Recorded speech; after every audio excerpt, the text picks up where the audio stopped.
Assalamualaikum warahmatullahi wabarakatuh. Saya Firauna Yaisa. Melalui video ini saya akan menjelaskan 12 tema yang telah kita bahas di mata kuliah pengembangan profesi guru yang diampu oleh Ibu Kusmawati Matara. Yang pertama, konsep dasar profesi dan karakteristiknya. Profesi merupakan suatu bidang pekerjaan yang dilandasi pendidikan dan keahlian tertentu.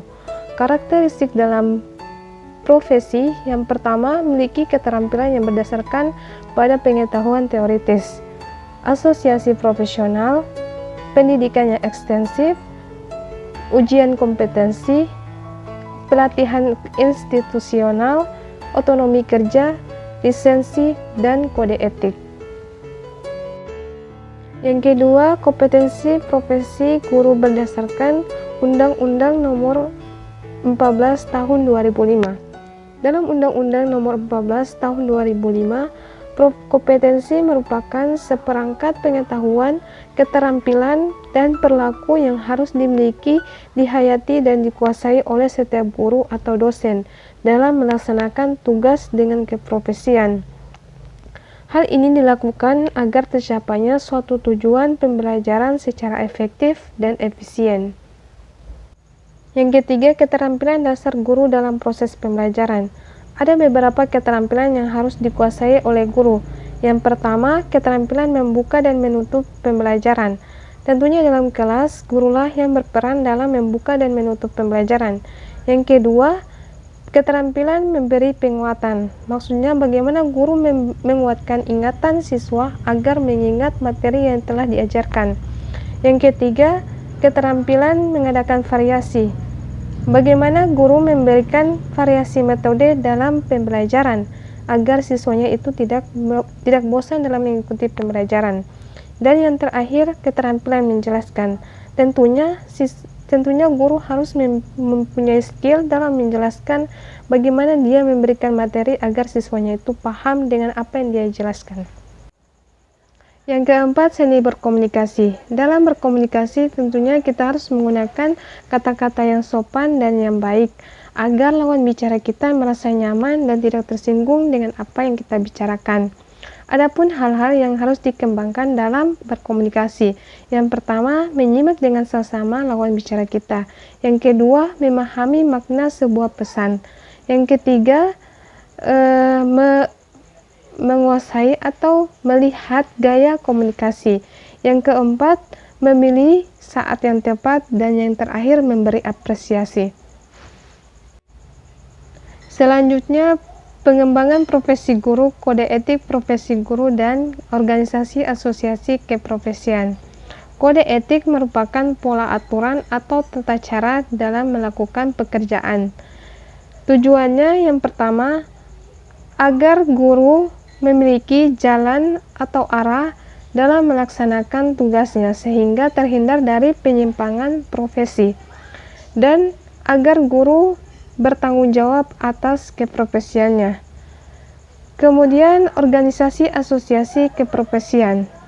Ini merupakan suatu wadah perkumpulan orang-orang yang memiliki keahlian khusus atau ciri-ciri khas dalam bidang keahlian tertentu. Tujuannya sebagai pembinaan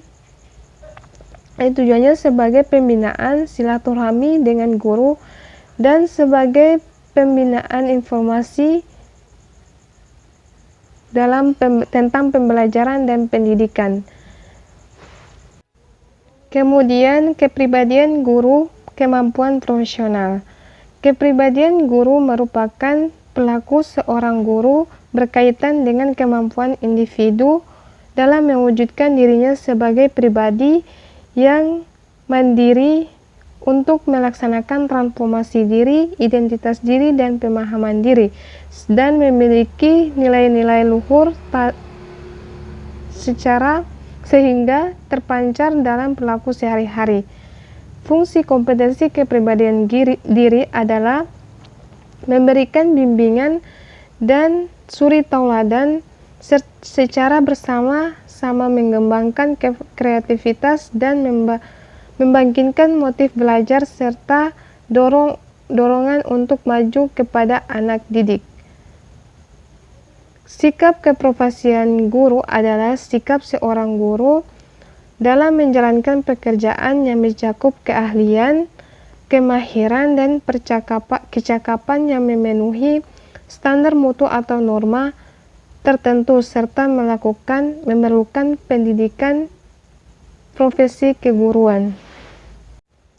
Kemudian, kepemimpinan strategi pendidikan pengembangan profesi guru.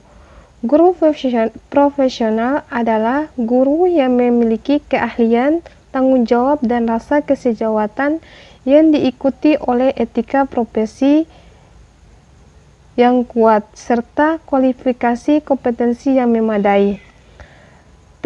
Strategi pengembangan profesionalitas guru dilakukan oleh guru itu sendiri, lembaga pendidikan, dan pemerintah. Jadi dapat disimpulkan kepemimpinan guru adalah suatu proses kegiatan yang dilakukan oleh seseorang guru mempengaruhi aktivitas seseorang kepada suatu kelompok, baik dia 2 orang atau lebih, dalam suatu usaha untuk mencapai ke arah tujuan dalam situasi tertentu atau situasi yang telah ditentukan.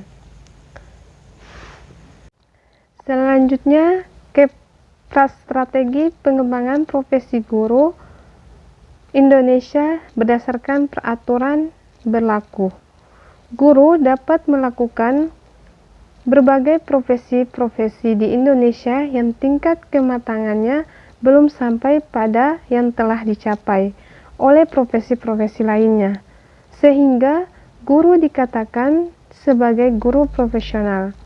Guru profesional adalah orang yang memiliki kemampuan dan keahlian dan dalam bidang keguruan, sehingga ia mampu melakukan tugas dan fungsi secara maksimal. Pengembangan guru sebagai profesi dapat dikembangkan melalui sistem pendidikan, sistem penjaminan mutu, sistem manajemen, sistem remunerasi, sistem pendukung profesi guru. Dalam mengembangkan profesi guru dapat dilakukan melalui berbagai strategi, baik pendidikan pelatih. Kemudian, sertifikasi guru dan uji kompetensi dan undang-undang guru. Guru harus memiliki kualifikasi akademik, sertifikasi pendidik, sehat jasmani dan rohani, dan memiliki kemampuan dalam mewujudkan suatu pendidikan nasional. Pengembangan profesional guru meliputi kompetensi kepribadian, kompetensi pedagogis, kompetensi nasional, dan kompetensi profesional yang diperoleh melalui pendidikan profesi.